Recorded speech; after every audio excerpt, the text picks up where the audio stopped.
Hi hello नमस्कार दोस्तों, स्वागत है आप सभी का। आज की इस वीडियो में आपको बताएंगे आज दिन भर की और मौसम विभाग से जुड़ी हर पल की खबरों के साथ सुशांत सिंह राजपूत सुसाइड केस में पुलिस का बड़ा खुलासा, पहली बार नहीं लगाई थी फांसी। जी हां, जानेंगे पूरी जानकारी। इसके अलावा बड़ी खबर आई है, भारतीयों के समर्थन से अमेरिकी राष्ट्रपति डोनाल्ड ट्रंप हुए खुश, जताया आभार। जी हां, बताएंगे पूरी रिपोर्ट। इसके अलावा एक और बड़ी खबर आई है, जिनके पास नहीं है नौकरियां उनको मिलेंगे ये लाभ, सरकार ने किया बड़ा ऐलान। जी हाँ दोस्तों, आपसे हम आज की इसी वीडियो में आज की ताजा और इन्हीं सब महत्वपूर्ण खबरों के बारे में बताने वाले हैं, जिनको जानना आपके लिए बहुत ही जरूरी है। तो वीडियो को बिना भगाए ध्यान से आखिर तक जरूर देखें। तो आइए बिना देर किए चलते आज की पहली बड़ी खबर की ओर। दोस्तों, खबरों में आगे बढ़ने से पहले आप लोगों को एक छोटी सी रिक्वेस्ट है कि इस वीडियो पे एक लाइक जरूर करें। जी हाँ, सुशांत सिंह राजपूत सुसाइड केस में पुलिस का बड़ा खुलासा, पहली बार नहीं लगाई थी फांसी। जी हाँ दोस्तों, बॉलीवुड एक्टर सुशांत सिंह राजपूत की आत्महत्या के बाद से ही हर तरफ उनकी मौत की वजह को लेकर चर्चा हुई है। सुशांत सिंह राजपूत की पोस्टमार्टम रिपोर्ट में मौत की वजह आत्महत्या बताई गई है, लेकिन पुलिस ने जो जांच की है उसमें कई बातें सामने आई है। सूत्रों के मुताबिक सुशांत सिंह राजपूत ने जिस कमरे में फांसी लगाकर आत्महत्या की थी, वहां पर जमीन पर बाथरूम के टुकड़े मिले हैं। पुलिस को शक है कि शायद सुशांत ने पहले आत्महत्या की कोशिश की, लेकिन वह कामयाब नहीं हो सके। पुलिस को शक है कि सुशांत ने पहले बाथरूम में मौजूद अपने बाथरूम के फंदे के तौर पर इस्तेमाल किया था, लेकिन वो टूट गया। इस तरह सुशांत पहली बार आत्महत्या करने में कामयाब नहीं हो सके। जी हाँ, बता दें कि सुशांत सिंह राजपूत की अलमारी में कपड़े भी बिखरे हुए थे,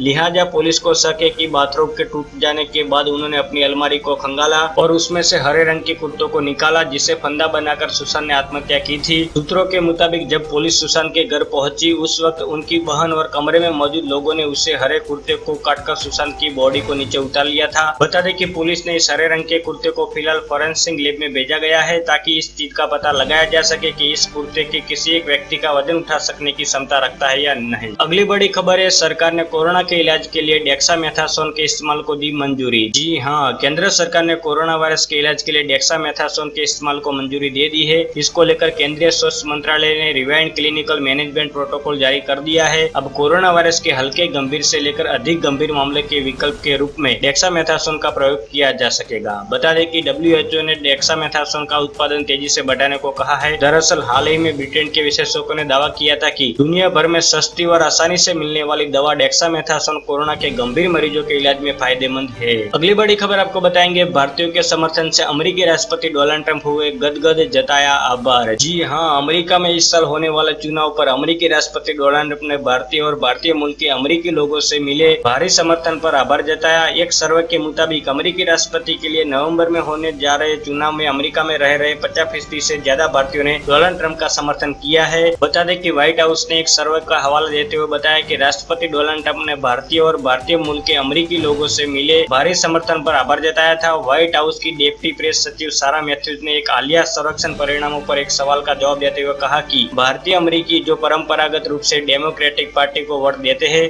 लेकिन 3 नवंबर के चुनाव को लेकर उनका रुझान रिपब्लिकन पार्टी के ट्रंप की ओर देखा गया है। बता दें कि डोनाल्ड ट्रंप 3 नवंबर को अमेरिकी राष्ट्रपति का चुनाव कराए जाने की मांग कर रहे हैं। समाचार एजेंसी PTI के मुताबिक सारा मैथ्यूज ने कहा, राष्ट्रपति ट्रंप भारत के लोगों से और पूरे अमेरिका में लाखों भारतीय अमेरिकियों से मिले व्यापक समर्थन के लिए आभारी है। अगली बड़ी खबर आपको बताएंगे, कोरोना वायरस को लेकर बाबा रामदेव सहित 5 के खिलाफ FIR दर्ज, जाएंगे जेल। जी हाँ, कोरोना वायरस की दवा के लॉन्चिंग के बाद से ही बाबा रामदेव और उनकी कंपनी पतंजलि सवालों के घेरे में है। कोरोना दवा को लेकर अब बाबा रामदेव और 4 अन्य के खिलाफ राजस्थान की राजधानी जयपुर में FIR दर्ज कराई गई है। ये केस कोरोना वायरस की दवा के तौर पर कोरोनिल को लेकर भ्रामक प्रचार करने के आरोप में दर्ज कराया गया है। बता दें कि कोरोना की दवा के तौर पर कोरोनिल को लेकर भ्रामक प्रचार करने के आरोप में जयपुर में जिन 5 लोगों के खिलाफ मामला दर्ज किया गया है, उनमें पतंजलि के रामदेव और बालकृष्ण का नाम भी शामिल है। जी हाँ, बता दें कि जयपुर के ज्योतिनगर थाने में शुक्रवार को ये FIR दर्ज कराई गई है। FIR में योग गुरु रामदेव और बालकृष्ण के अलावा वैज्ञानिक अनुराग वैष्णव, निम्स के अध्यक्ष डॉक्टर बलवीर सिंह तोमर और निदेशक डॉक्टर अनुराग तोमर को आरोपी बनाया गया है। एक और बड़ी खबर आई है, 12% तक महंगे हुए इलेक्ट्रॉनिक सामान नहीं मिल रहा डिस्काउंट, मोबाइल भी हुआ महंगा, चीन है असली वजह। जी हाँ, भारत और चीन के बॉर्डर पर बढ़ते तनाव को असर अब भारतीय बाजार पर दिखने लगा है। एक तरफ चीनी प्रोडक्ट के बहिष्कार के लिए सोशल मीडिया पर कैंपेन चल रहा है, तो वही दूसरी तरफ भारतीय बाजार में अब इलेक्ट्रॉनिक गुड्स जैसे मोबाइल, टैबलेट, टीवी, फ्रिज के उपलब्धता पर भी असर पड़ रहा है। कस्टम विभाग ने चीन से आने वाले सारे कंसाइनमेंट की जांच शुरू कर दी है, जिसकी वजह से सप्लाई चेन में रुकावट आ गई है। यही कारण है कि अधिकतर कंपनियों ने इन प्रोडक्ट की कीमतों पर 12% तक का इजाफा कर दिया है। जी हाँ दोस्तों, आपको बता दें दें कि इन इलेक्ट्रॉनिक गुड्स की सप्लाई रुकने की वजह से कई कंपनियों ने इन पर डिस्काउंट देना भी बंद कर दिया है। इसका एक कारण डॉलर के मुकाबले रुपये में आई कमजोरी भी है। वही अब कहा जा रहा है कि नए मोबाइल, हैंडसेट और टीवी आदि के लॉन्च में भी देरी हो सकती है। अगली बड़ी खबर आपको बताएंगे, 1 जुलाई से कंपनी का रजिस्ट्रेशन हुआ आसान, सिर्फ आधार से हो जाएगा ये काम। जी हाँ, 1 जुलाई से कंपनी का रजिस्ट्रेशन बेहद आसान हो जाएगा। दरअसल सरकार ने कंपनियों के रजिस्ट्रेशन के लिए दस्तावेजों और प्रमाण पत्रों को अपलोड करने की आवश्यकता को समाप्त कर दिया है। जी हाँ, आपको बता दें कि एक सरकारी अधिकारी बयान में कहा गया है कि आधार नंबर के जरिए किसी कंपनी को रजिस्टर किया जा सकता है। अन्य विवरण किसी भी कागज को अपलोड करने या जमा करने की आवश्यकता के बिना सेल्फ डिक्लेरेशन के आधार पर दिए जा सकते हैं। इस प्रकार है सही अर्थों में एक दस्तावेज रहित उपाय है। बयान में कहा गया है कि रजिस्ट्रेशन की प्रक्रिया पोर्टल के माध्यम से ऑनलाइन की जा सकती है। पोर्टल की जानकारी 1 जुलाई 2020 से पहले सार्वजनिक कर दी जाएगी। अगली बड़ी खबर आई है, चीन से संबंधों पर कांग्रेस के बचाव में उतरी शिवसेना, सामना के जरिए बीजेपी पर किया हमला। जी हाँ, भारत चीन सीमा विवाद के दौरान कांग्रेस पार्टी के चीन से संबंधों पर उठ रहे सवालों के बीच शिवसेना ने कांग्रेस अध्यक्ष सोनिया गांधी और राहुल गांधी का बचाव किया है। शिवसेना ने अपने मुखपत्र सामना की संपादकीय में लिखा है कि विदेश से कई पार्टियों ने पैसे लिए हैं, ऐसे में ये कोई कह नहीं सकता है कि वो दूध का दूल्हा है। शिवसेना ने आगे कहा कि राजीव गांधी फाउंडेशन को चीनी राजदूत की तरफ से दान में जो पैसे मिले हैं उसका खुलासा करने से क्या चीन अपनी सेना वापस ले लेगा। शिवसेना ने सामना में चीन की चालबाजी और पीएम मोदी की नीति पर भी सवाल उठाए थे। जी हाँ दोस्तों, आपको बता दें कि शिवसेना के मुखपत्र सामना की संपादकीय में लिखा गया कि चीन पीछे हट गया है और दोनों देश के बीच सैन्य कमांडर के बीच बातचीत के बाद तनाव कम हो गया है। अब इस झूठ का पर्दाफाश हो चुका है। लद्दाख और चीन के बीच सीमा पर तनाव के दौरान चीन लगातार ऐसे कदम उठा रहा है। एक और बड़ी खबर आई है, लद्दाख विवाद पर शरद पवार ने राहुल गांधी को दिखाया आईना, कहा 1962 नहीं भूल सकते जब चीन ने हड़पी थी जमीन। जी हाँ, गलवान घाटी में चीन के साथ तनाव को लेकर कांग्रेस सांसद राहुल गांधी लगातार केंद्र सरकार पर हमला बोल रहे हैं। बता दें कि कांग्रेस के पूर्व अध्यक्ष के बयान पर उनके सहयोगी दल एनसीपी के प्रमुख शरद पवार ने उन्हें अतीत की याद दिलाई है। राहुल के बयानों पर शरद पवार ने कहा कि हम नहीं भूल सकते हैं कि 1962 में क्या हुआ था। चीन ने हमारे 45,000 स्क्वायर किमी जमीन पर कब्जा कर लिया था।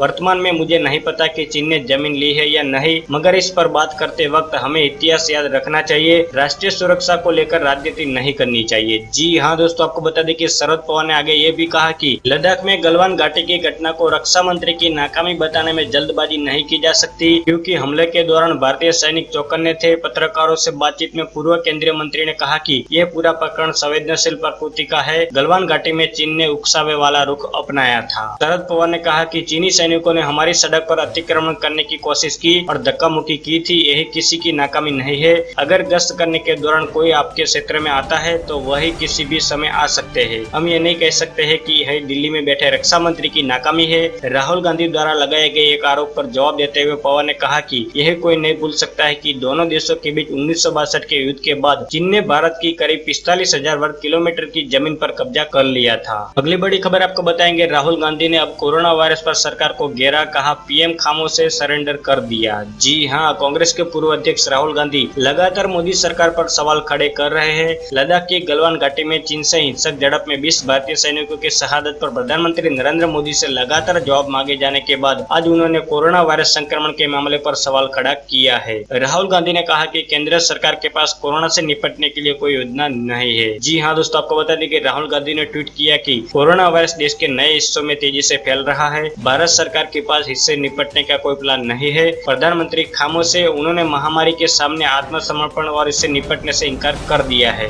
दोस्तों, आपको हमारी ये जानकारी अच्छी लगी तो हमें अपनी राय कमेंट सेक्शन में जरूर बताएं और वीडियो अच्छा लगे तो लाइक करो, ज्यादा से ज्यादा शेयर कीजिए अपने दोस्तों के साथ फेसबुक और व्हाट्सएप पर। अगर आप हमारे चैनल पर पहली बार आए तो चैनल को सब्सक्राइब करके बेल आइकन जरूर दबा दीजिएगा, ताकि आप और हम आपस में जुड़े रहेंगे और रोजाना एक दूसरे के साथ काम की खबरें शेयर कर पाएंगे। बस अभी इतना ही। धन्यवाद। वंदे मातरम। भारत माता की जय।